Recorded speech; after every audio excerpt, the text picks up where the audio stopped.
All right. So now let's go to the field training. Now, if you guys were on last week and we covered a bunch of tools, we covered like long-term savings, and we also covered, the basics of long-term savings, really. But we also covered estate planning a little bit. And then at the end, I talked about the mindset of a field trainer. And you guys loved that part, I guess. That was your favorite part. But that mindset of a field trainer, that when we're going out in the field, it's not necessarily to make a sale or to get a recruit, although we want to be results driven. We want to help our guy get a result. Um, but it's really to build. Okay. So again, the BFS book says a weak builder will recruit someone and train them, meaning classroom training, boot camping, taking them in the field to field train them.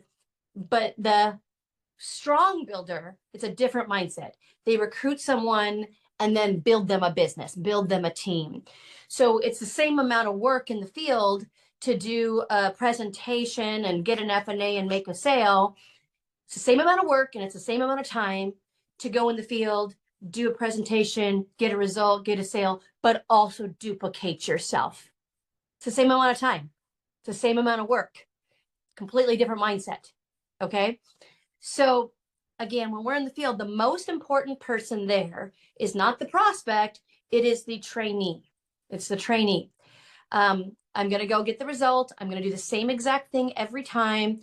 I want to be very uniform in my presentation, very uniform in how I explain things, so that let's say Mike Home is my trainee.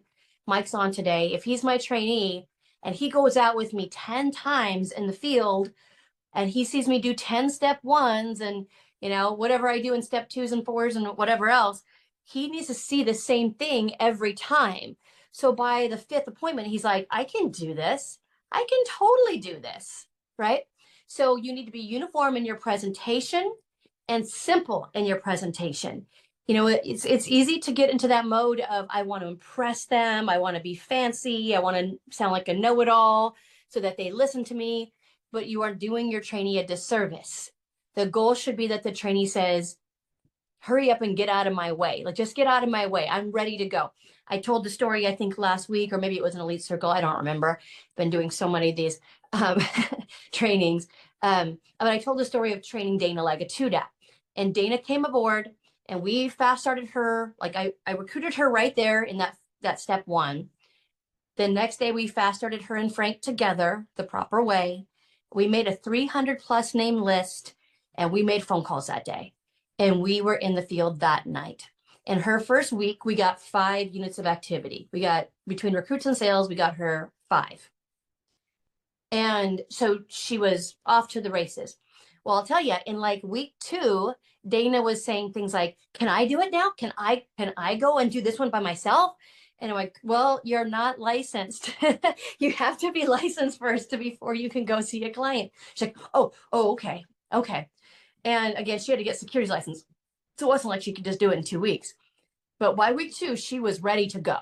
And so she was off getting AMAs, bringing in AMAs, fast starting people, calling people, had her own office. This is all in her first month. Now she was an SMD her 5th month in the business. 5th month in the business. She is qualified SMD. Okay. Because she was off to the races this way. But I love that she was saying, get out of my way, Jamie. I was her only field trainer. I think she went out with Sean one time. But because she saw the same thing every time, it was easy for her to say, I can do this, have the confidence to be full-time, to get an office, and know that she was going to be able to make money. So that's my goal as a trainer. In my opinion, some of the best people at this is Sean Villalobos is probably one of the best. Mauricio Bosa is amazing. Israel Vargas is amazing. The field trainer's job is to transfer skill, and to transfer belief at the same time. That's your job. You're transferring skill and belief to your trainee. Now, are you getting a result and closing a sale and getting that guy, a recruit? Yes, you are. But more importantly, by the time he's saying you do 10 appointments, he can do it. he can do like a majority of this stuff. Okay. That's your goal. All right. So what I thought we would do is we would start from the beginning and you will watch me. I'm not going to set up training because you guys have all seen like someone go through the flip charts. I'm going to have you be in the field with me. Like if you were my trainees watching, okay. From start to finish of how we would do this. Now,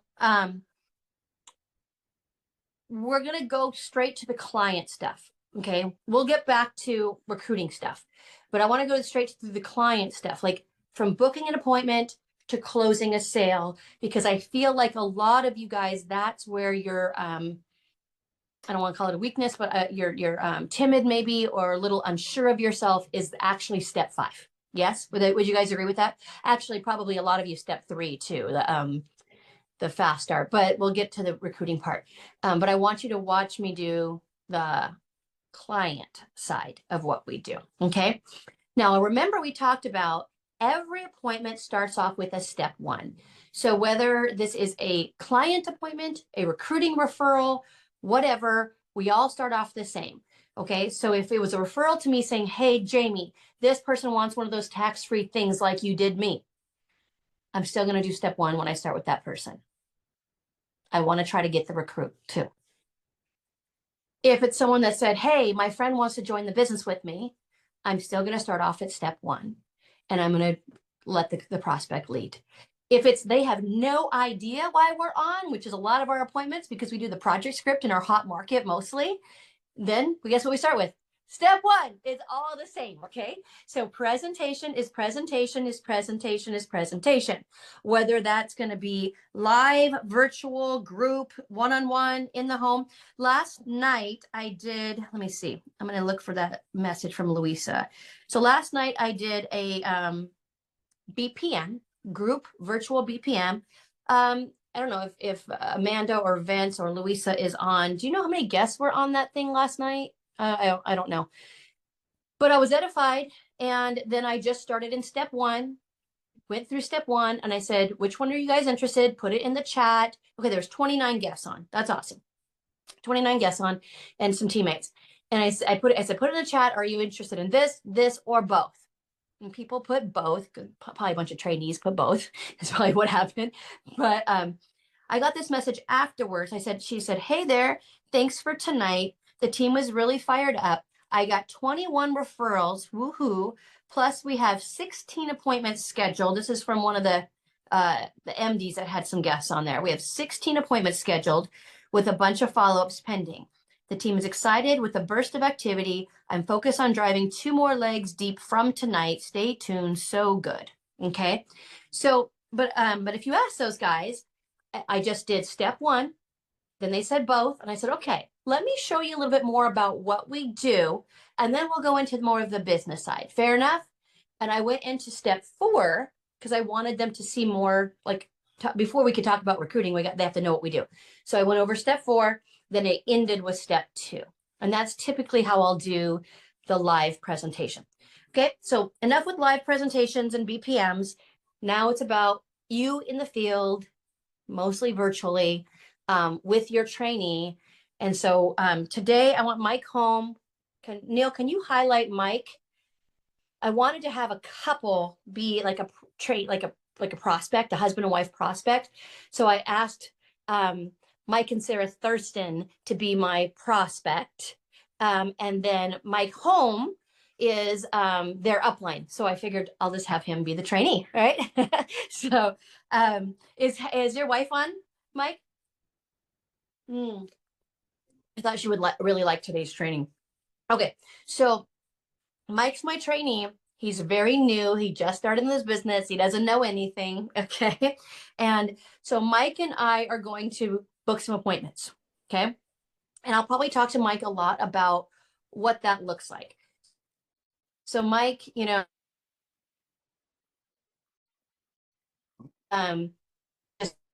people that 25 to 45, married with kids is our best market. So once you're licensed and trained, you are going to probably talk to everybody you know. But these few in the beginning, It's really to get you trained in the best possible scenario, to get you some experience on your belt. But most of all, Mike, what it's for is in 2 weeks from now, you will be licensed and ready to go and make money. And you're going to use these guys as kind of your practice. Show them what you do in hopes that they're going to be comfortable enough to give you referrals. So by the time you're licensed and trained, you're not like in your own warm market that probably won't listen to you.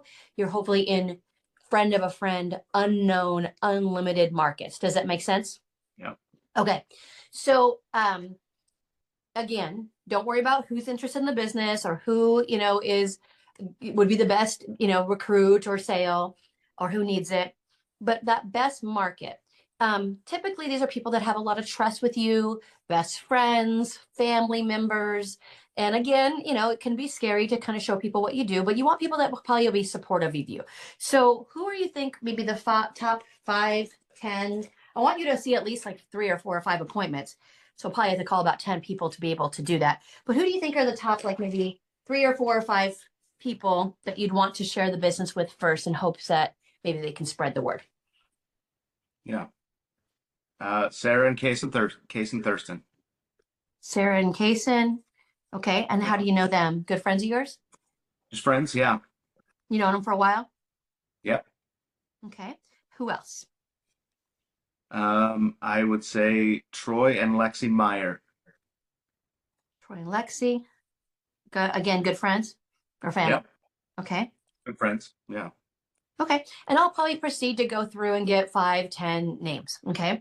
Then I'll kind of say, okay, Mike, of these 5 or 10, who do you think you'd feel the most comfortable calling? Say Sarah and Casey. Okay. And I'd probably get, maybe it's his dad, maybe it's his best friend, maybe it's whoever, but I'll narrow it down to the first couple. All right. Then I will go through and say, now listen, Mike, there's a few different ways we can do this. You can either shoot out a text or you can call them. And so here's what I want you to do. Okay. And then I'll just walk him through this. Okay. So Sarah and Kaysen, I'm going to show you guys something. This is a super easy way that's non-scary for you guys to do it. Now, do I prefer that they call? I do, because if they call, then it kind of diminishes fear and they'll do it on their own. But if we can't get a hold of anybody today, I still need to book 3 to 5 appointments. And so typically texting is a way that you can get a faster response. People don't not like to pick up calls unannounced. They don't like to pick up calls from numbers that they don't know. But if this is their best friends, typically he can call and they'll answer the phone. But let's say we're going to make some text messages. Okay. So I'm going to teach him that, I'll teach him the invitation, but I want to show you how I do it. So I'm going to say, Mike, this is what it's going to look like on the thing, but I'm going to tell Mike to do it. Say, Mike, send a text out to Sarah right now and just say, do you have a quick sec to chat? Mike will send that text out. She may say, what's up? Sure. What's up, Mike? Whatever. And then he's going to send that hot market text. Hey, I'm just reaching out because I'm super excited right now about a new project I'm working on with a friend of mine, and I wanted to run it past you. Would you jump on a quick Zoom for, this week for about 20 to 30 minutes? Now, Mike and I have already role played this. We might have even tried to call some people, but now he's going to do it in text. Okay. She may text back. Sure. When were you thinking? She may ghost him for a second and we're going to move on to the next one. So we're going to say, now send a message to Troy. Hey, Troy, do you have a sec to chat? Okay.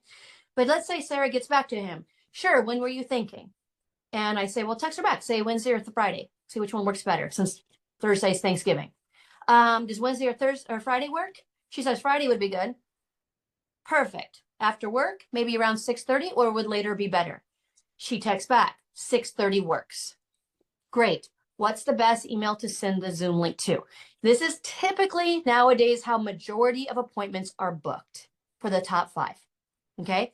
Again, it could be that we pick up the phone and call the best friends. I prefer that way because Mike gets all his jitters out. Okay. But if we can't get a hold of and book 5, or 3 at minimum, then this is how we're going to do it that day. And so let's say we call 10 of them, no one answers. Then we start sending, hey, do you have a quick sec to chat? And we start sending that out. When one responds, boom, we do this until we book some appointments. Okay. So now so it's booked. He is then, or me, one of us will create a Zoom link and he'll send it out. Okay, so this is for Friday at 6:30. Got it. He has it in his calendar. I have it in my calendar. Now it's Friday. So today is Tuesday. Now it's Friday. Okay. Do I want to wait till Friday at 6:30 to like talk about this appointment? No. Thursday, we need to confirm. Thursday, Mike and I need to confirm. So I'm going to call up Mike and I say, Mike, we need to confirm Sarah and Kaysen so that we make sure that they remember, they show that nothing has come up. Great. What do I do? Okay. I text this over to Mike to say, Mike, send this to Sarah. So then Mike then text Sarah, hey, excited for tomorrow. Just want to make sure you got the Zoom link I sent you. Sarah texts back. Yep, got it. Awesome. Look forward to seeing you tomorrow. That is basically all of the confirmation, but it has to be done 24 hours before the appointment. See how simple this is? Okay. This is really easy. So I'll just tell you, I had a gal in my bake shop who's a spouse.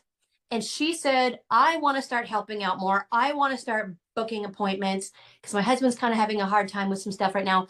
I said, good, let's do it. So we started to get the texting going. She was kind of giving too much information in that initial text, not as simple as we just did. She would kind of give the objection handling in with it. Hey, want to see if we could jump on a Zoom for 20, 30 minutes. Wanted to see maybe if you could give me referrals. I value your opinion. Stop it. I said, don't do that. That's too much. Just send the text out. Then when they ask you what it is, then you can say, well, I just wanted to run it past you, show you what I'm doing. Maybe down the road, you can send me referrals. No biggie. When, will you just listen for 30 minutes or so, right? And so, but then she started doing it right. It only took a couple mistakes and getting ghosted twice for giving too much info. And then she got some appointments. So I couldn't do the appointment. And I hooked her up with Susie Evangelista, who's a beast in the field. She's awesome. Susie did the appointment for this spouse yesterday. And the husband called me. He's like, my wife loves being in the field. Right? She loves being in the field. She's so excited. She wants to book a whole bunch more appointments. That's how it's supposed to go. Now, Susie has the perfect mindset for a field trainer. She has a builder's, recruiter's mindset, but more importantly, she's all about that trainee having a great experience and wanting to continue to go forward and grow. Okay. So she's a great person to match up with. Brittany Farrag's the same way, so you have this wonderful field trainer who's not just about money or closing a sale and about building. That also can transfer belief and skill. So my trainee is on fire, lit up. Okay. But it's also about, don't tell them, just invite. So every time that trainee sent out that text message, even though I gave her exactly what to say, and she added to it, I said, show me what you sent. Oh, no. Right. We got to correct this. We got to correct it. Okay. So now we've booked the appointment. Mike has confirmed. Let's say Sarah said something like, oh, I can't make it. Mike needs to tell me right away. Okay. If you have a situation where there's a lot of cancellations happening with a trainee, then I'm going to tell you trainers, you need to be confirming too, a double confirmation. So Mike would send the text confirmation, but I would pick up the phone the day before and say, hey, Sarah, so this is Jamie Villalobos. I am so excited to meet you tomorrow. Mike's told me so many wonderful things about you and Kaysen. So I wanted just to confirm for tomorrow and make sure that you have the Zoom link and everything you need. Oh yeah, sure. I'm excited. You know what I mean? So, but if Sarah's trying to cancel, Mike needs to be coached on how to book that, or I need to pick up the phone. And so let's say she's trying to cancel on him. Typically, then I would call and say, hey, Sarah, this is Jamie. Kaysen said we were going to meet tomorrow, but some things had come up. He has told me so many wonderful things about you. So I just wanted to see what yours and your husband's schedule looks like so we can maybe reschedule something for the next day or so. And I will then control it instead of Mike chasing his friend, which is very uncomfortable for him. Okay. As a new person. So I will then, if she doesn't say anything, but yep, I'm got it, I'm good, I'll see you tomorrow, then I need to get involved somehow to make sure that's booked within 24 to 48 hours. Okay. It's part of follow-up. All right. So now she's confirmed. Mike has booked it. He has confirmed it. Now we're ready to go. That was all Thursday. Now we're on Friday. Remember the appointment's Friday at 6:30. Put in the chat what needs to happen before that appointment. What needs to happen before 6:30 on Friday, in between Thursday and Friday? Training on the DEET. Yes. Okay. Perfect. Good. You guys got this down. Now I'm going to field train you on. You guys can watch how I would do this with Mike. Ring, ring, or we get on a Zoom. Doesn't matter. Okay. If we don't have a lot of time, I can just, instead of even training this like this, I could just say, get out a piece of paper, write this acronym, DETE, right? And then I can train them on what that means. So I want to call them up. Let's say it's 4 o'clock on Thursday, or I may send him a text. Hey, Mike, when can we jump on the phone? Like 2 minutes. We got to talk real quick before our appointment tonight at 6:30 with Sarah. Okay. So we get on the phone. Hey, Mike, how's it going? Are you Good, a how little are you? are you a little nervous for your first appointment tonight? Very. Yeah, I was freaked out when I was kind of going in the field the first time, but it'll be fun. Don't worry. So now, part of getting a really good result, a good result is what? They're excited for you. They're hopefully going to send you a bunch of referrals. Maybe they need the stuff too. But we want it to go well. So again, this is potentially a referral outlet for you, but when you're licensed, we want the best possible result for you. You're going to get training no matter what. So make sure you have a notebook ready to go. The only time I ask that you don't take notes is when they start talking about financial information of their own. I mean, that's kind of rude or inappropriate, right? Just kind of close your notebook at that point. Okay, so for the appointment to go well, the introduction is very important. How you introduce me to them. You guys are best friends, but they don't know me. Does that make sense? So 90% of gearing it towards the best possible result is your introduction. Okay. Now there's an acronym. I know we have too many acronyms. It's called DETE or DEET. Okay. It's, if you want to write it down on a piece of paper, D stands for dream. Okay. E stands for excited. T stands for takeaway. E stands for edification. So since we're on a Zoom right now, I can actually just show you. You might have seen this in a training already. You're so new. I just want to make sure that you get this down properly. Where is it in here?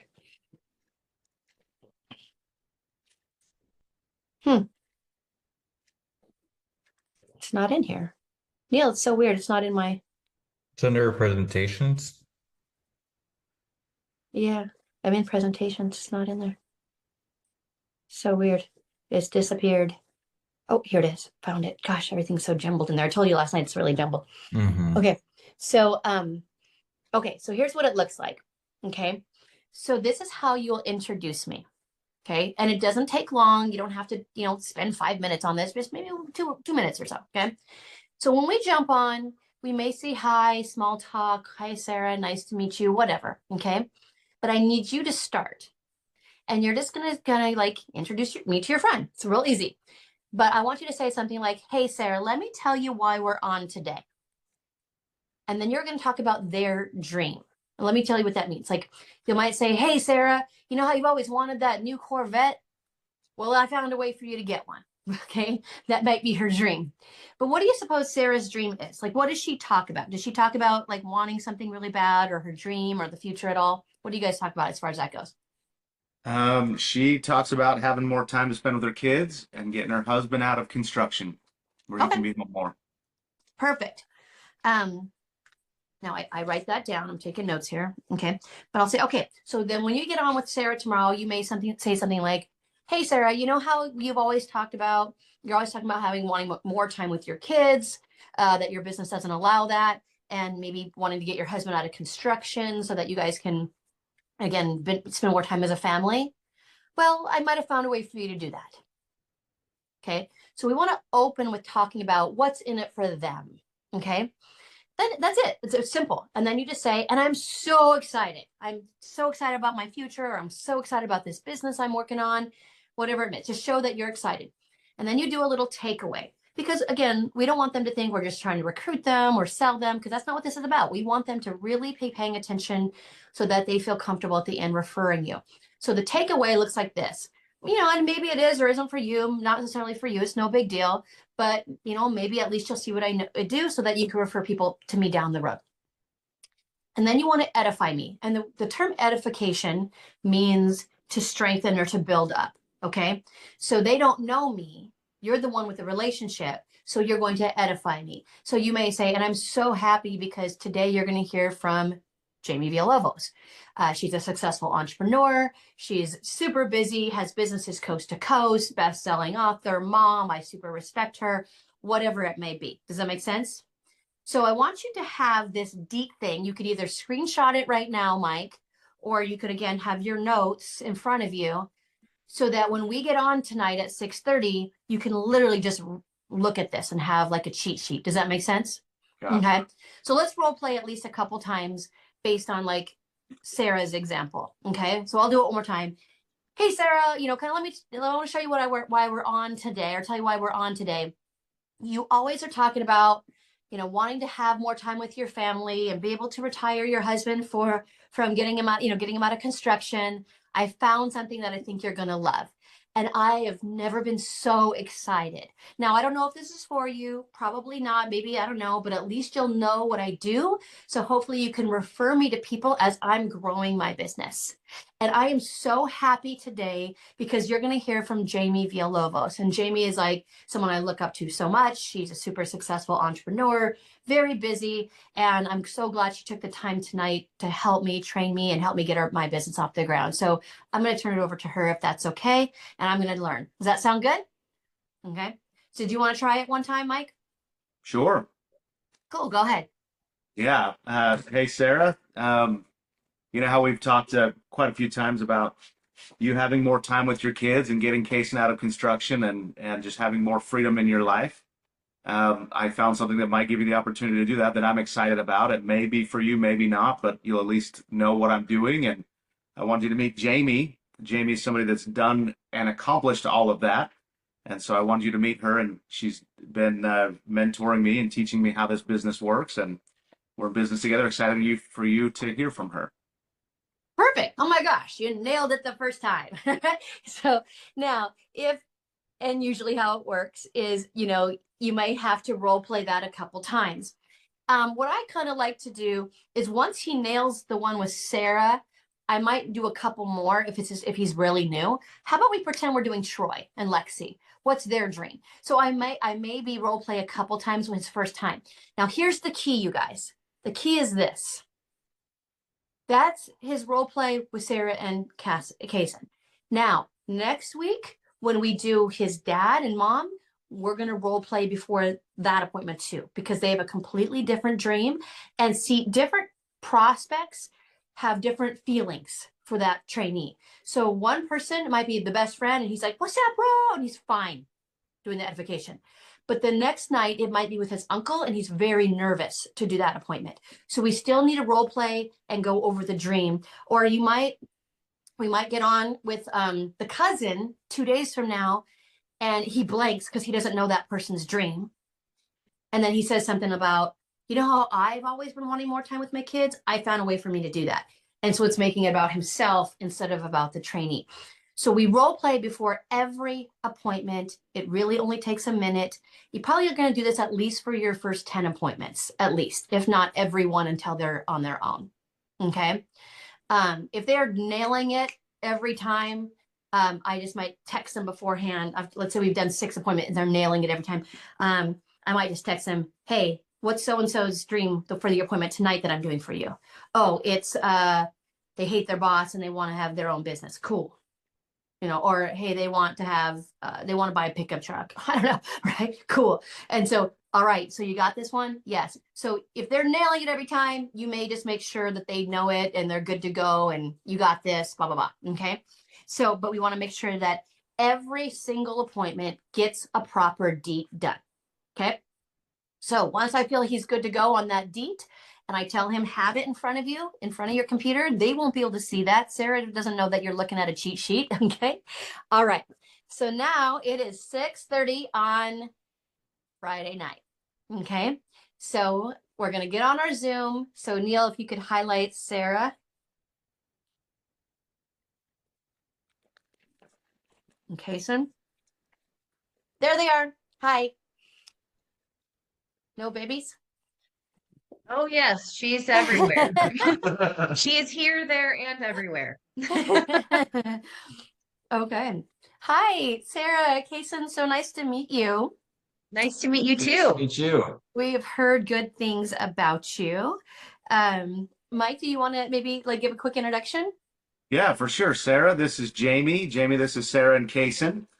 Good friends of mine. We grew up together, and I called them when we were talking about different people that have impressed me over the years. And Sarah, we had talked about some dreams that you had, uh, and getting more time with your family to spend with your kids, your growing family, and getting Kaysen maybe out of work. And Jamie is somebody that's done that, and I'm excited about that. Excited to learn from her. And so most of today is about training and kind of showing people what we're up to, and excited to share that with you. Maybe it's for you, maybe it's not, but maybe you can give me referrals down the road once you see what we do. And so Okay. excited for you to meet Jamie. Awesome. So he did pretty good, right? He didn't do the exact deet, right? But he did pretty good. If I feel I need to do it again, let's say he didn't give me a great, like let's say we role played 15 times and he did it, he nailed it, but then he just goes, here's Jamie. How many times, field trainers, have that happen to you? Right? So I will do it as if, let's say he didn't give me a great introduction. Okay. So I will re-deet, okay, myself. So awesome. Thanks, Mike. So yes, Sarah and Kason, I was talking to Mike and he was telling me great things about you, but he said that you have some big goals of being able to maybe get out of that business that you're in now to get into something that gives you more freedom, more time with your kids, and really getting your husband out of that construction business. Is that right? Yeah, absolutely. Definitely time and financial freedom and ability to travel a whole lot more. Awesome. And Mike's like never been so excited. So he's fired up right now. He's learning a ton. I'm helping him kind of get the business off the ground. And he wasn't sure if this is for you or not. And that's totally fine either way.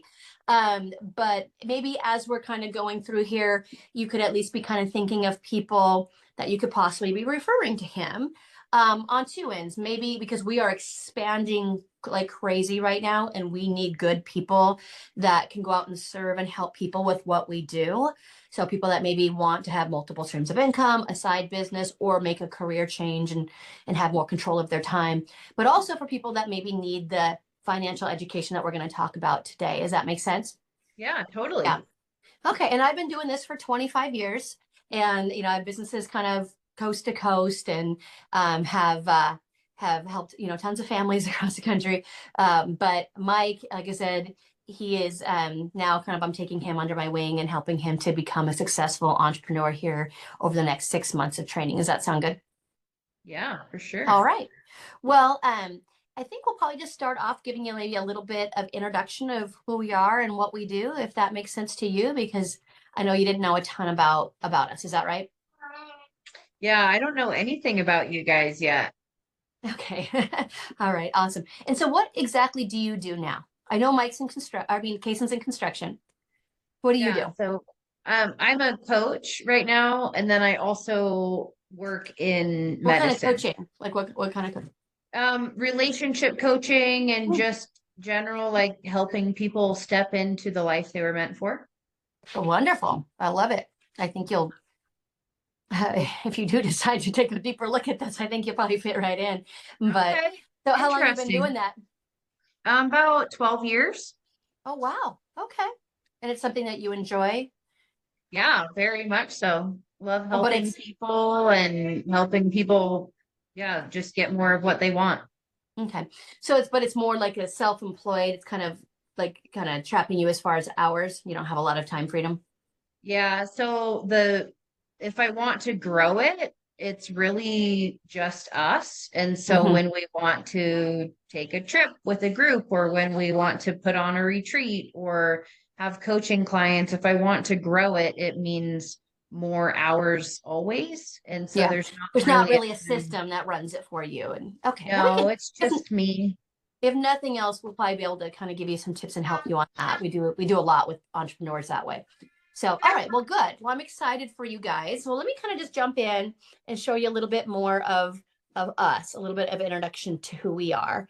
And then whatever questions you have, we can obviously go over all that stuff. So the name of our company is Revolution Financial Management. And you've probably heard of our parent company, Transamerica Financial Advisors. Have you ever heard of them? I've seen the big old pointy building in San Francisco, but that's about it. It's actually the second most recognized building in the world after the Eiffel Tower. So, but yeah, so we have the Transamerica Pyramid, but I think it's very well known. Transamerica is very well known for like life insurance and for 401ks in the financial industry. But however, we are very different in kind of what we do from our parent company Transamerica and from our industry, in who we help and how we help people. So obviously we're a financial firm, but our focus is more on families and middle America. And we take a very low-key, very educational approach, trying to help people and educate people on how these things work. And so even though that's our main market, middle America, we'll help everybody. We're not going to say get lost rich guy. So we're actually pretty much the only company that can go from A to Z and pretty much help everyone. For example, we helped a single mom put away $50 a month, and the same month helped roll over the Southwest Airlines 401k plan. You know what I mean? So, and everybody in between. But the basics of what we do is we'll sit down with families and teach them things like short-term and long-term savings, how much do they need for emergency funds, retirement accounts, kids' education, teaching them how these things work and what's the best place to get, their whatever their dreams are in that aspect. Next is insurance protection. That's huge for families, making sure that they have the right amount of protection and they're not paying too much for it, right? So that more money's going towards their family's goals. And then debt, that's a big one right now, helping you have a plan to get out of debt in a fast way, simple way. And then preserving wealth is things like estate plans, living trusts, wills, those things, so that you can pass on whatever you have saved on in your wealth to your children without Uncle Sam taking his big fat share. Okay. So again, we take a very educational, very low-key approach, teaching these things to the masses, to everyone. We believe every family deserves to know this stuff, not just the rich. And so a lot of times when we sit down with the family and we're showing them these things, they're like, oh my gosh, Jamie, this is awesome. I need to save money, but I'm check to check, right? And so they don't have a lot of money to save. And so you probably agree that a lot of people that we know, a lot of their money is going towards their living expenses, taxes, debt. And so they have very little discretionary income, a very tight budget. And so what we can do is we can try to cut back some here, cut back some on here. So now we kind of create a new little piece of the pie. So they have money to put towards more important things like their retirement goals or their kids' education or proper protection or getting out of debt or whatever that family's, goals and dreams are. Does that make sense? Yeah, totally. It's interesting. Yeah. And then the nice thing is, yes, we can offer our parent company Transamerica's all of their products, which of course they have an amazing reputation. But our platform, I believe, is second to none. Like on our platform, we are the fastest growing. We are the biggest out there. And so all these different companies want us to be able to do business with them. But we only allow AAA rated companies on our platform. So we can offer Transamerica, but we can also offer all their competitors. So for example, like we have hundreds of insurance products, thousands of mutual fund companies and investment advisor firms and banks and all these different financial institutions that we can help the client with. So instead of representing a product or a company, we represent the whole industry. But really what we do is we represent you and figure out what's best for you and teach you what's best for you. But all of those companies basically pay us for bringing them a client that they didn't have to advertise for. So the client doesn't have to pay us like consultation fees and wrap account fees, those types of things. Does that make sense? So it's always a win-win. The client's not going to have to pay. So what is this process actually look like? When we sit down with the family, well, we'll sit down and kind of go over kind of like, Kason and Sarah, where are you at now? What are your goals and dreams? And then here's how you get there. How many kids do you guys have? 3? What are your ages? I saw your baby. So cute. Yeah. So she's a year and a half. Fun. That's a really fun age. They're running around. Yeah. Yeah. Nonstop. And then 10 and 12. 10 and 12. Okay. Yeah. I have a 9-year-old, a 14-year-old, a 16-year-old, and a 19-year-old. So always very, very busy. But we'll sit down kind of with the family, sit down and figure out, where are they at now? What are their goals for their kids, for their savings, for their future? And then kind of put together a plan for them of here's exactly whatever the goals are, getting out of debt. Here's exactly how much insurance you need or emergency fund. And so it's a pretty simple process. Actually, our clients love it because you learn a ton. But let me kind of show you this real quick. So there's a huge need. Like I was saying, majority of our clients, or where our passion is for that middle America family. And so if you look at this box right here, if that represented the population, okay? So let's say that box right here represents let's say 1,000 people. Out of every 1,000 people out there, our whole industry, companies like Merrill Lynch and Morgan Stanley and Payne Webber, all these companies are fighting for this little tiny piece of the pie, the wealthy. So all those companies will help maybe 1 to 10 people out of every 1,000. That means 990 out of every 1,000 people, at least, aren't getting quality advice. No one's helping them. No one's calling them. They're left to kind of figure it out all by themselves. Maybe they ask the HR person or their uncle, or they go down to the bank and ask the guy sitting behind the desk about what savings vehicles they have, but they're left to figure it out on their own. Now, that's just how our industry works. Very old, very stuck up industry that is very geared towards what we call accredited investors or wealthy investors, the top 2%ers. Well, the interesting thing, and this is really scary, sad numbers, but only 2% of Americans are okay at retirement right now. The rest either have to go get a job, working at McDonald's or Walmart or something like that, or, continue to work until they're dead, or dependent on their children or the government or other things. Okay.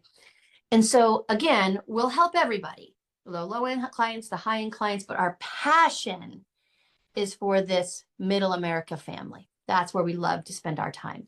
And so again, taking the same products and the same services as the wealthy, but to the masses on a grand scale, and teaching them things like, how do you get higher returns on your money? Where's the best place to put it? How do you get, 10% or higher returns on your money? How do you get your money? You've probably heard the saying, like, you can work harder for your money than it can work, the money can work harder for you than you can work for it. So where do we put the money? And then also, how do I minimize the taxes on it? It's not how much you save, it's actually how much do you get to keep? How much is Uncle Sam going to take? And then how not to lose. So I don't know, did you guys know anybody that lost money in like the 2008 financial crisis, stock market crash? Oh, yes. Big time. Yeah. And so especially the younger, people that with young kids, they want to get ahead. They want to save properly. They want to start, investing, but they're very scared because they've watched family members lose homes, even, financial crisis, stock market crashes. So we want to teach people how to get the higher returns, but also effectively manage risk. Does that make sense? To put guarantees on it. So this is the basics of what we do. But because of this, this big, huge need, this is why we're in such a huge expansion mode. This is why we're preparing Mike to become a broker here and, and expand as an entrepreneur and have his own business. So we're looking for good people that love helping people, that, again, maybe want to have their own business. The financial industry is extremely lucrative. It's now the highest paid industry to be in, but that's because it's so important what we do as far as with families. You know what I mean? So, Mike and Kason and Sarah, there's really two ways we can go from here. It's really up to you. Would you like to learn more about the education part of what we do, like the saving money, how to save more of your money, these types of things? Or are you interested in learning more about the business? Maybe having multiple streams of income and, maybe a side business or both. Yeah, I think for me, definitely both. Yeah, definitely. I'd love to learn about more about both of them. Both of them? Okay. And where do you think you want to start? Well, I know that we're part of that 990 that's never been educated and served. And so maybe let's start with the education. Okay. We need this for sure. Yeah, that makes sense to me since you don't know a ton about what we do. So we can maybe start with the financial education side. And then if you guys are interested, we can learn more about maybe how you could be involved and possibly work with us. Does that sound good? Yeah, it sounds great. Okay. All right. So that's step one, you guys. And that's typically how it goes. That's a very, very, very typical appointment. I don't know, like that's almost all my appointments go. Sometimes we hit it off and we're also talking just being, becoming friends. So it's a little bit more, what I mean? And then sometimes it's a little drier and you have to kind of get it out, of them and ask them questions. But that's typically how we start it. What do you do? And so a lot of times I'll start it off with saying, so how do you know Mike? Oh, we went to high school together. Ooh, so you have the real dirt on him, right? Or whatever, right? So we may do something like that, but that's it. So in the chat, before we move on, is there any questions that anybody has? Oh my gosh, it's almost 12 o'clock. My gosh. Okay. All right. We better get to the step 4. Now, because she said education first, I let her lead. There's zero pressure here for me to get anything. So because she said education, I'm going to go into education first. Okay. Even though there was a lot of hints there that she was interested in the business. Now I could have been a little greedy for a recruit and I could have gone into the step 2 first and not even asked that second question of where do you want to start? But I love to ask that question. I love for them to tell me. And I really do actually like doing step 4 a lot because I want them to see what we do.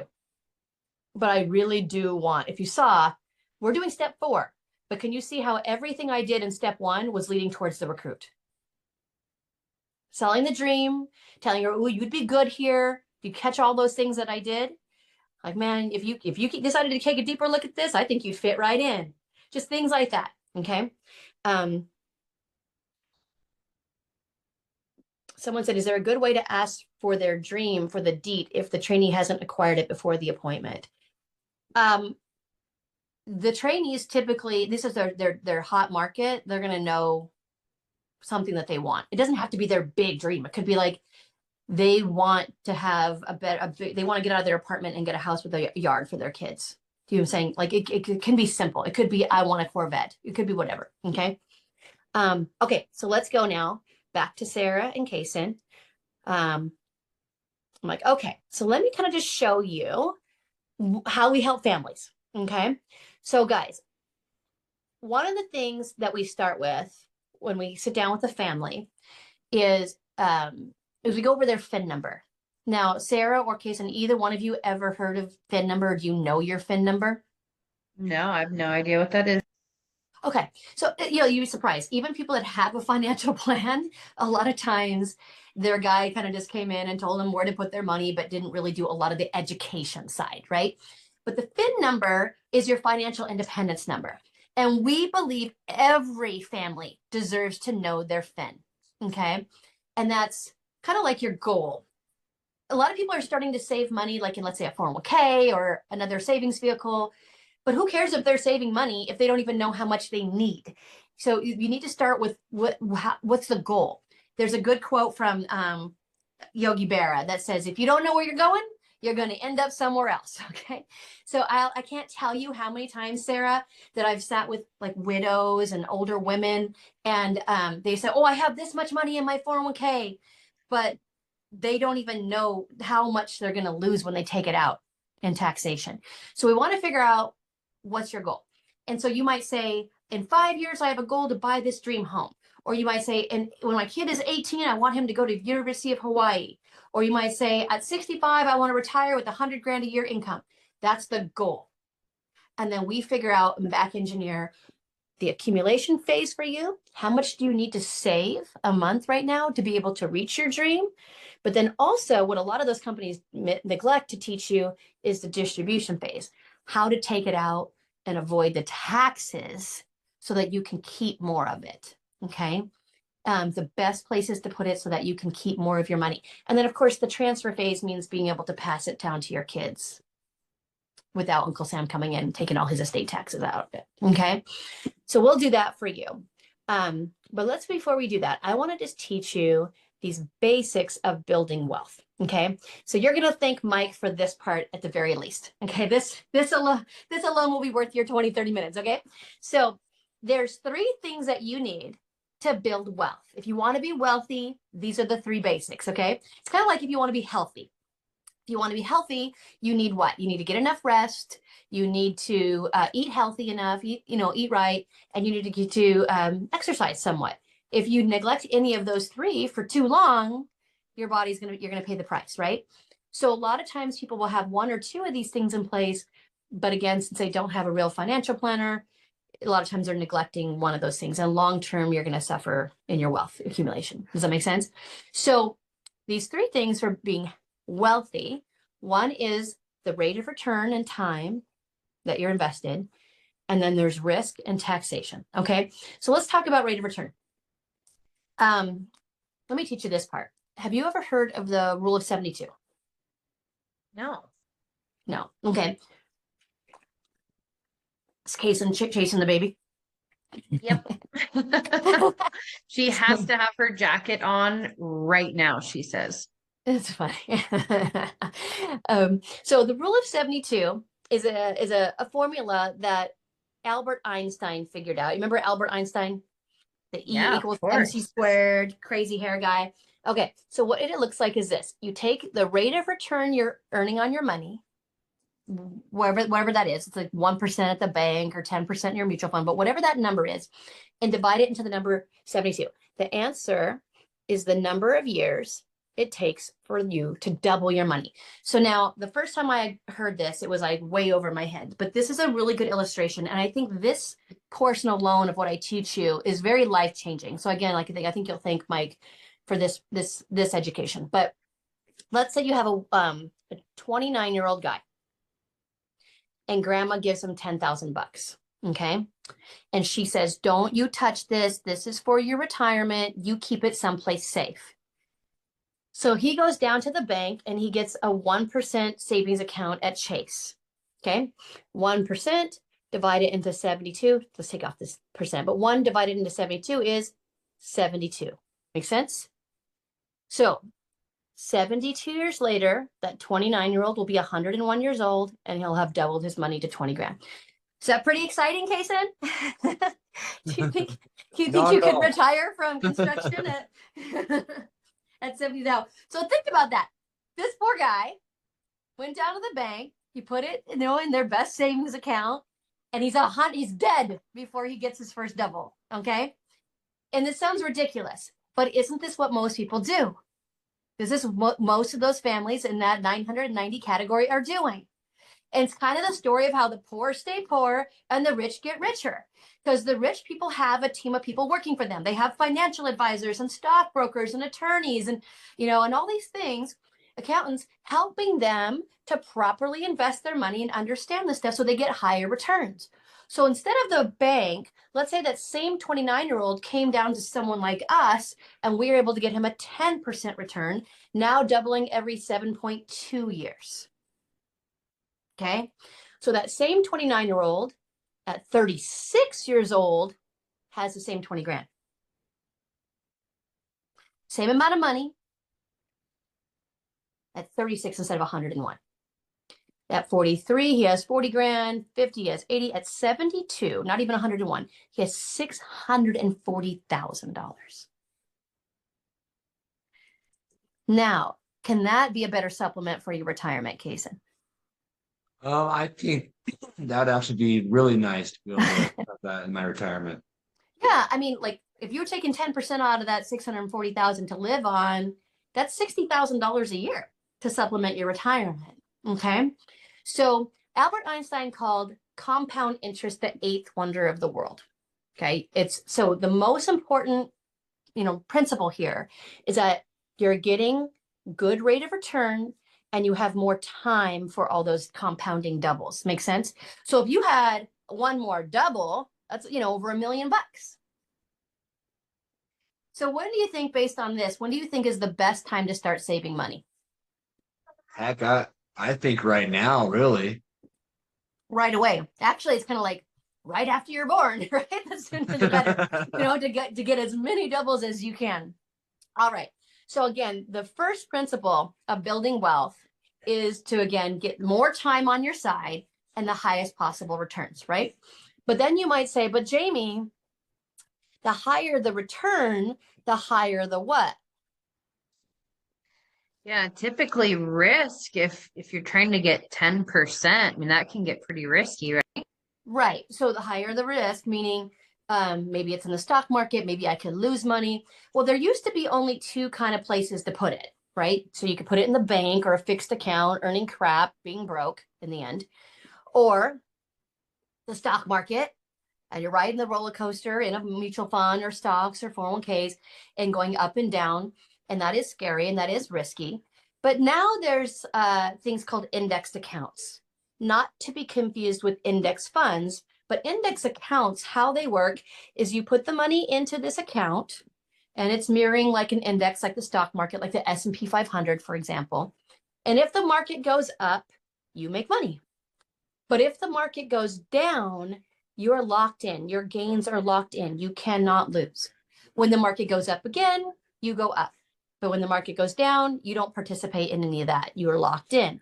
So you can only go forward, never go backwards. Does that make sense? Yeah, totally. So these are wonderful. Remember, you talked about how you knew people that lost money, right? In the stock market corrections or crashes. But let's say it was 2008 and you have an older lady or, someone's getting closer to retirement and they have $100,000 in their 401k. And there were people, you guys, that during that first week of just during that time in 2008, they had like a 50% loss. Okay. So let's say you had $100,000 and the market went down 50%, crazy stock market crash. Now you only have $50,000. And so what a lot of people think is to get back to the 100,000 or back to break even, that I need a positive 50% return, which is kind of hard and almost impossible. But let's say you did that. See, it's a different dollar amount, it's a different, principal amount.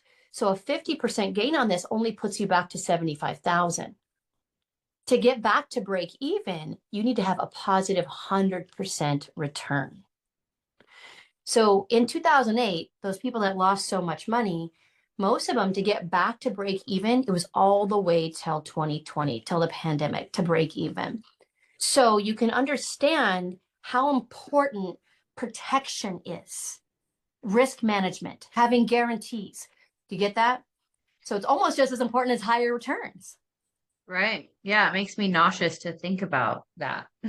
Yeah.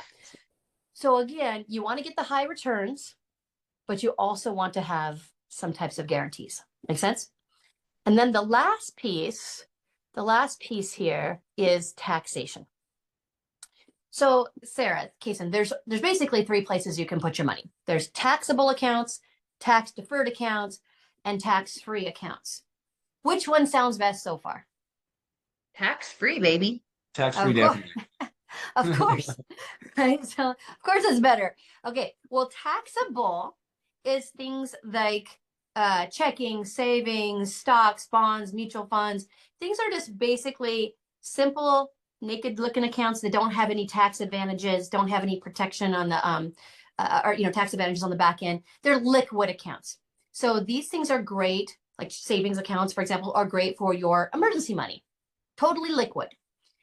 How they work is if there's any growth in your savings. I mean, that's the point of any savings vehicle, is to have growth. But if there's any growth, what happens is the government comes in, it's called capital gains, and they take a little piece out each time. So here's what happens. that compound interest, that eighth wonder of the world, that doesn't happen. So you won't have anywhere near that 640,000 because they keep taking out every time there's a gain. Does that make sense? So again, good for liquid short-term emergency money, not good for wealth accumulation. Okay. Then you have things called, tax deferred accounts, things like 401ks, things like IRAs. If you maybe work as a teacher or a nonprofit, might be a 403b. Have you heard of these types of accounts? Yeah, absolutely. Okay. Have you had experience with them? 401k. Okay. So you had something at your old work? Yep. Okay. I haven't had experience with any of it, so yeah. Okay.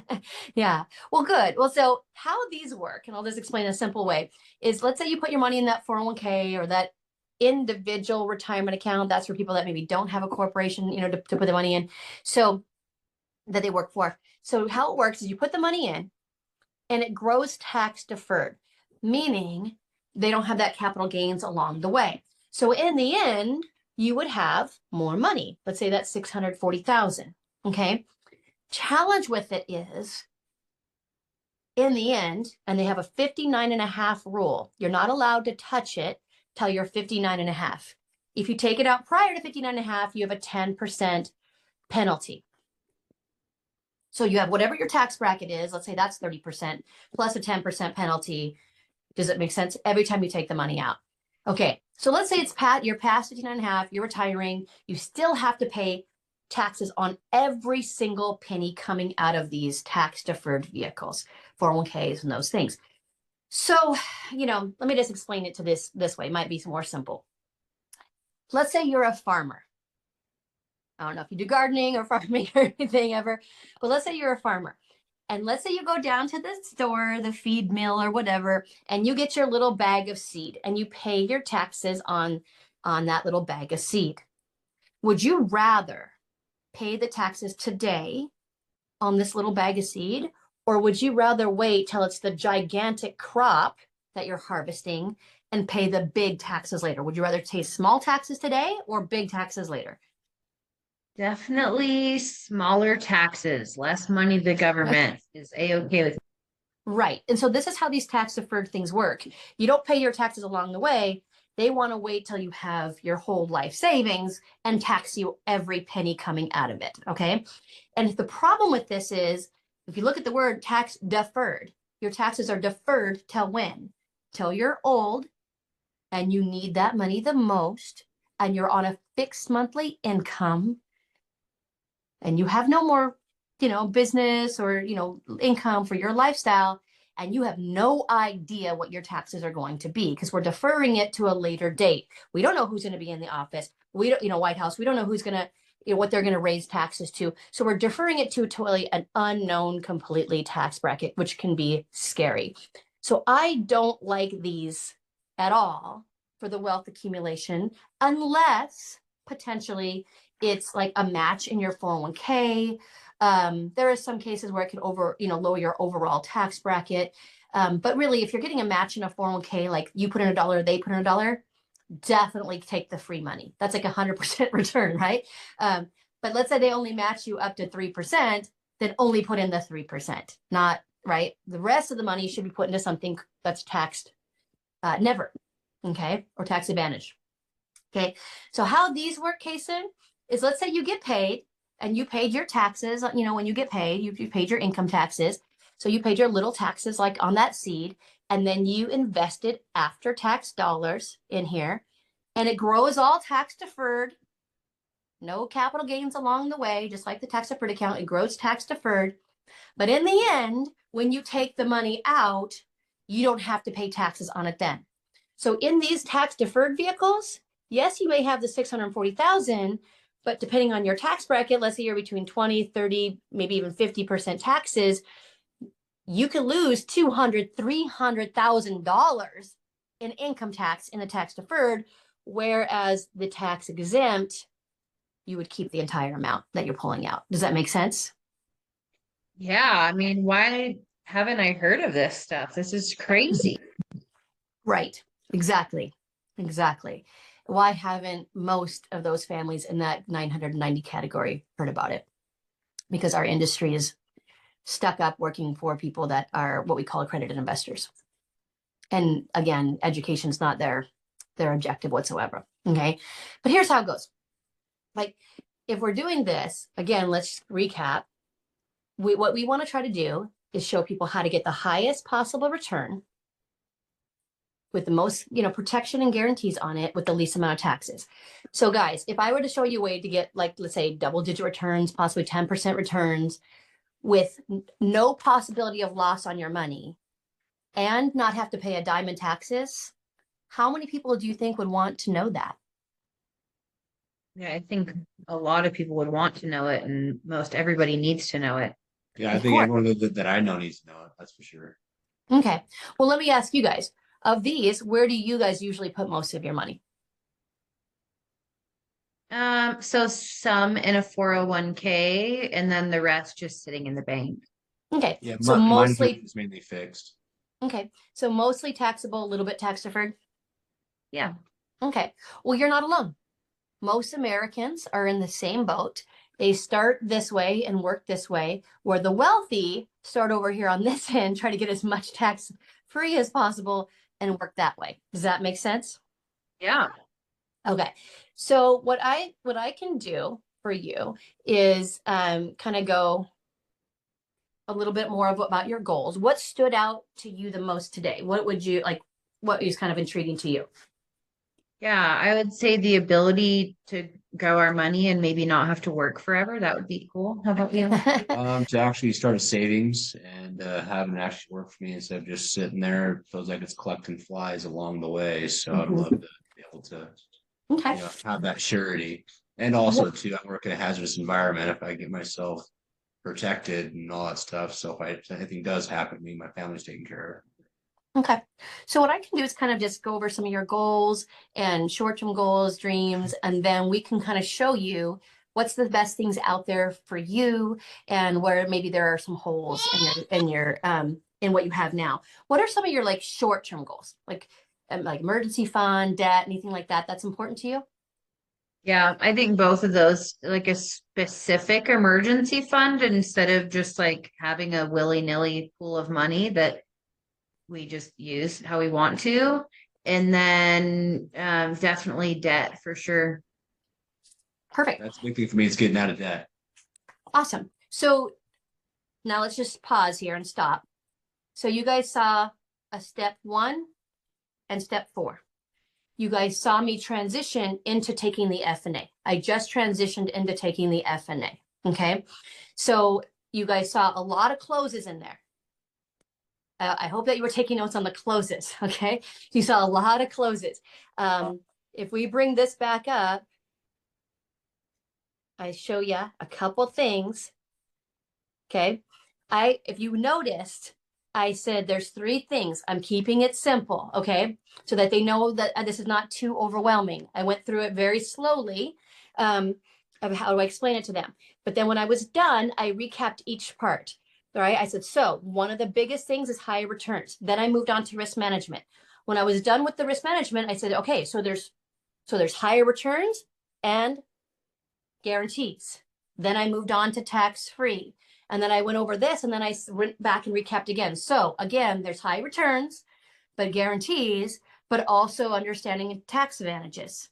And then I asked her a question and I said, so Sarah and Kaysen, if I were to show you a way that you could get high returns, possibly double-digit returns with no risk and not paying a dime in taxes, to listen to my words very closely, it's a close. Sarah and Kaysen, if I were to show you a way to get high returns, potentially double-digit returns without any risk and not paying a dime in taxes, now pay attention to my words, you guys, how many people do you think would want to know that? Do you see how I started off with asking her? And then I said, I changed it to how many people do you think? If I said to her, there's a totally different feel and vibe here, and we move right into the FNA if we do it right, okay? So if I were to say it like this instead, listen to the difference. Sarah, Kaysen, if I was to show you a way to get double-digit returns, possibly 10% higher returns, and have guarantees and pay no taxes, isn't that something that you would want to know right now? it's pressure. It's uncomfortable. Do you see what I'm saying? I don't want to scare her. I don't want her to say, well, can we do this next time? Okay. So instead, I say a different way. Hey, Sarah Kaysen, if I was to show you a way to get double-digit returns, high returns, no risk, and have not pay a dime in taxes, how many people do you think would want to know that? She said, everybody. That's what they say. Lots of people, everybody. Everybody includes her and him. So she's already told me, yes, that's a close. Okay.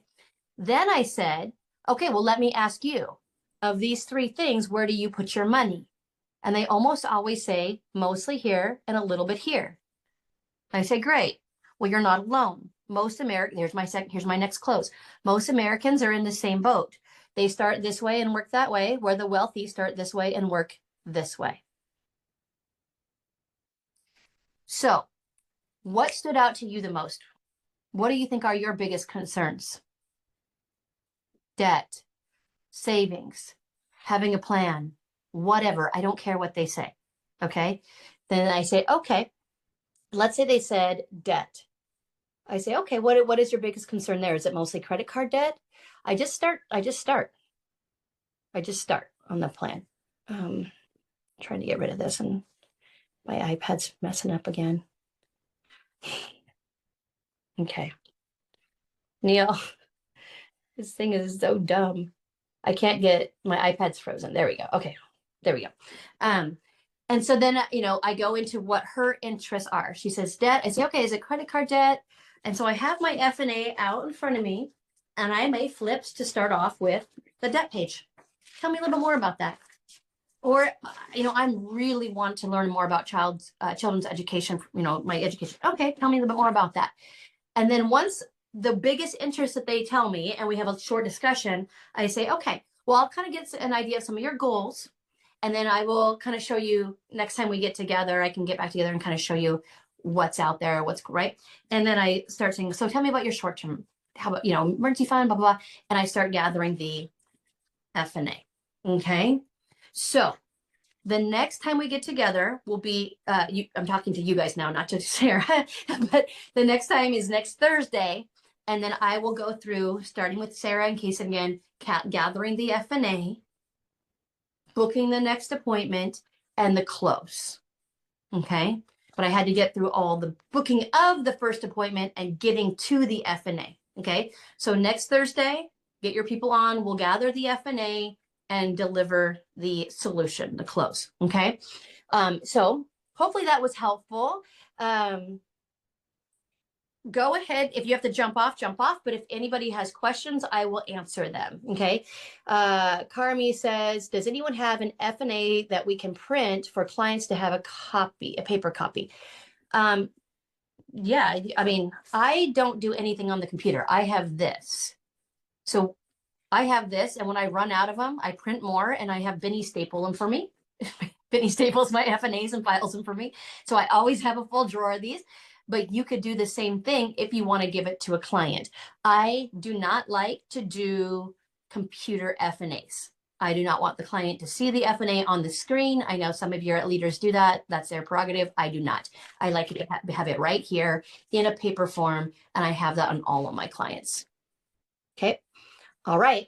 Well, I hope that was helpful. Again, thanks for my guinea pigs that were awesome trainees and prospects today. But if anybody has any questions, I'll stay on for a few minutes and I'll answer them. Just put them in the chat. Someone said, can we make the recording available again? Absolutely. We'll do that. Neil, if you can do that for all the people that are at work today.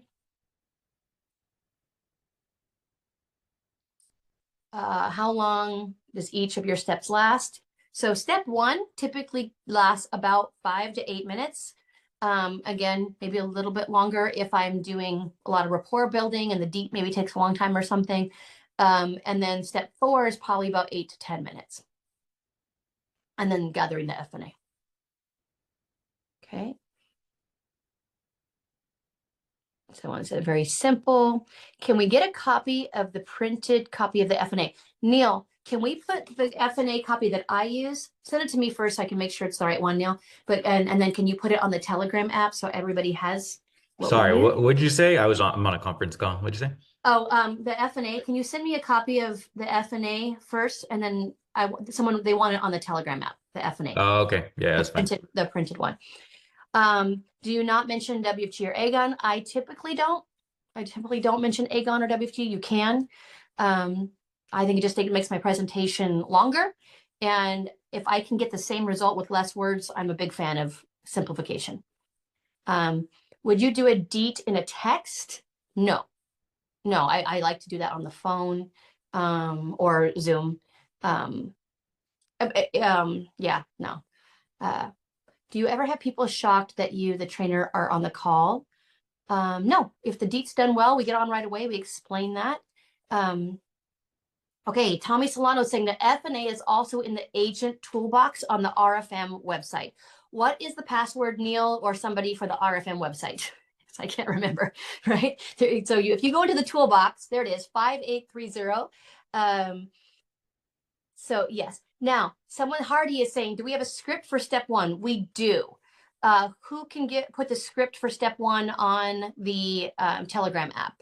Can someone do that? I know Brittany Farrig has that.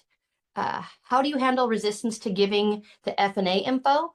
Perhaps for next week? Yes, we can do that. We can do that. But a lot of times if there's resistance, maybe you didn't build rapport, maybe it's not a hot market, but maybe it's because the trainee's there and they don't want to give information in front of the trainee.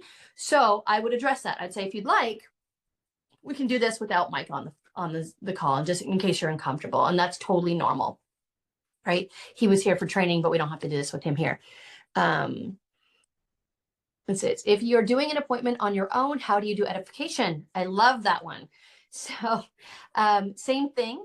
I would say, hey, so I've heard that you have an interest in having your own business, or that you're looking to have more control of your time, or make more income, spend more time with your family.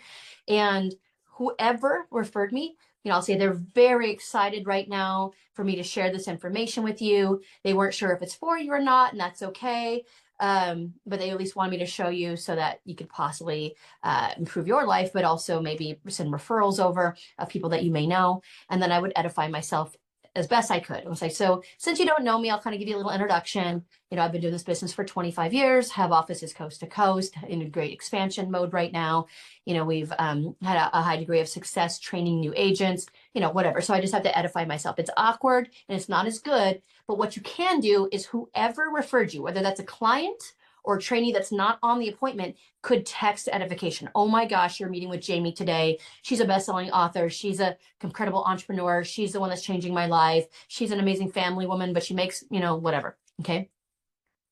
Do you recommend going from step 1 to step 4 and gathering the data for FNA, all the initial appointment? Yes. That's a very good question. Do you recommend going from step 1 to step 4 and gathering all the appointment in the initial appointment? That's what I do every single time. That's what I do every single time. The only reason I would not is because for some reason we're in a time crunch and we book another appointment for that. It should always all be done. That's step 1 to AMA or step 1 for FNA. That's the first appointment. Okay. What do you say to the trainee if they don't know the prospect's dream?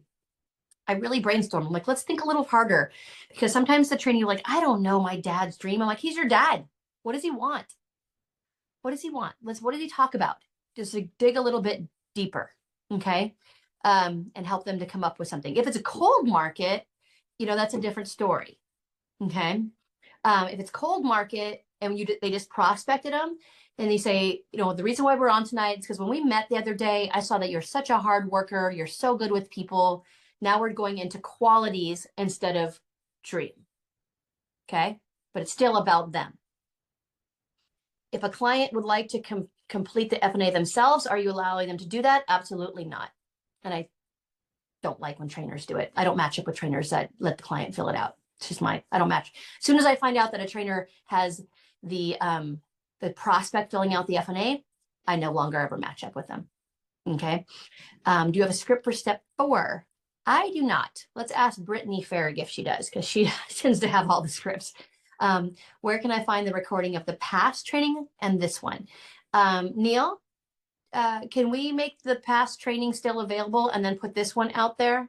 Your SMD should have the link to the past trainings the last 2 weeks.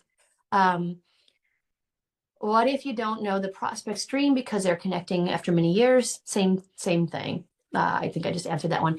What about your own contact invited and doing it as a personal appointment? Yes. Okay, that's what that question is. What if it's your own contact and it's your personal appointment? There's no trainee on there to do the DEET and edify you. That's a wonderful question. I love this question. So I'm getting on, it's my own warm market. I would then say, hey, Aunt Debbie, listen, really the reason why I wanted to get on today is because I know that you are not happy at that job and they're not paying you what you're worth and it's taking its toll on your body and you're on your feet hours and hours at a time. And you're also just a really caring, passionate person. And I thought that this is something that could be very life-changing for you. I've never been so excited about my future and where I'm going and the things that I'm learning. Now, I don't know if it's for you. I don't know if it's for you or not. I mean, maybe you're not interested at all, and that's okay. At least you'll know really what I do. And maybe as I'm growing my company and launching my business, you could send me some referrals. And honestly, I know you don't look at me as a business person yet, but I'm doing incredibly well. I've helped a lot of families and I'm growing my business coast to coast over the last 6 months. So anyways, so today I just wanted to give you a quick overview of kind of who we are and what we do. Sound good? So I still go through the DEET. We can't skip the DEET. 90% diminishing returns on the results of the appointment if you skip the DEET. Okay.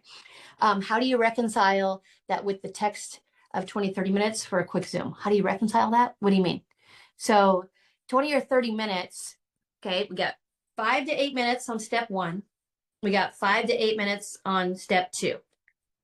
Let's say that's 20 minutes. There's 20 minutes. If there's 20 minutes, if they want to go further into gathering the FNA, that's their choice. I kept it within 30 minutes. My presentation was in 30 minutes. So I don't know, maybe you're going longer than that, but I typically will go 20 to 30 minutes. Okay. And sometimes if they really don't have the time, I can do step 1 and step 4 and then schedule a time for the FNA if I have to. That's common sense. That's just common sense. You got to, just know what you're dealing with here, what's in front of you. All right. So Yeah, I just sent you the FNA right now. Is that the one that you wanted? let me look. And we'll put it on the, again, all these things are in the toolbox as well, but yes, Neil, that is it. That's it. So go ahead and put that on the line chat. Everybody should be on, not line chat, Telegram, the RFM Telegram. If you are not on the RFM Telegram to get all of this type of stuff, tell your SMD or Grace, my staff, or somebody to do it. If the prospect is interested in both the education and the business, they would like to start first with education. Do you still gather the FNA or dive right into the business? That's kind of, you're gonna have to go with your gut.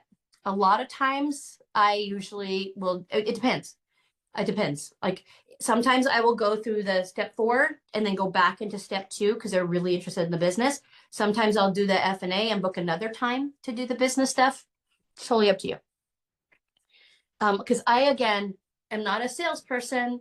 I'm not a self-employed person. I'm an entrepreneur in expansion and I'm wanting to do all of it.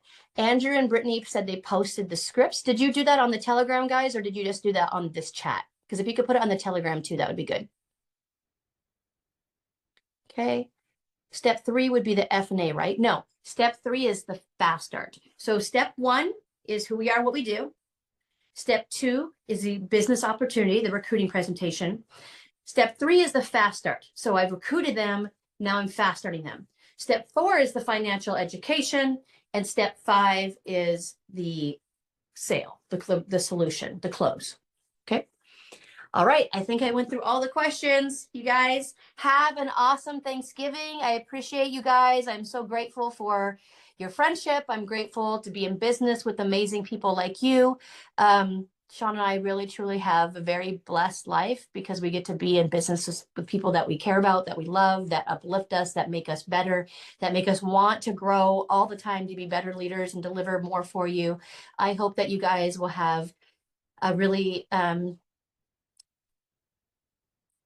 just love-filled, happy Thanksgiving, and that you'll realize how blessed we actually are to be a part of this business and the opportunities that we have, and that we never take this stuff for granted, that we're in business with really good people, and every day what we get to do is help others, educate others, help people have a better quality of life, to have more peace of mind.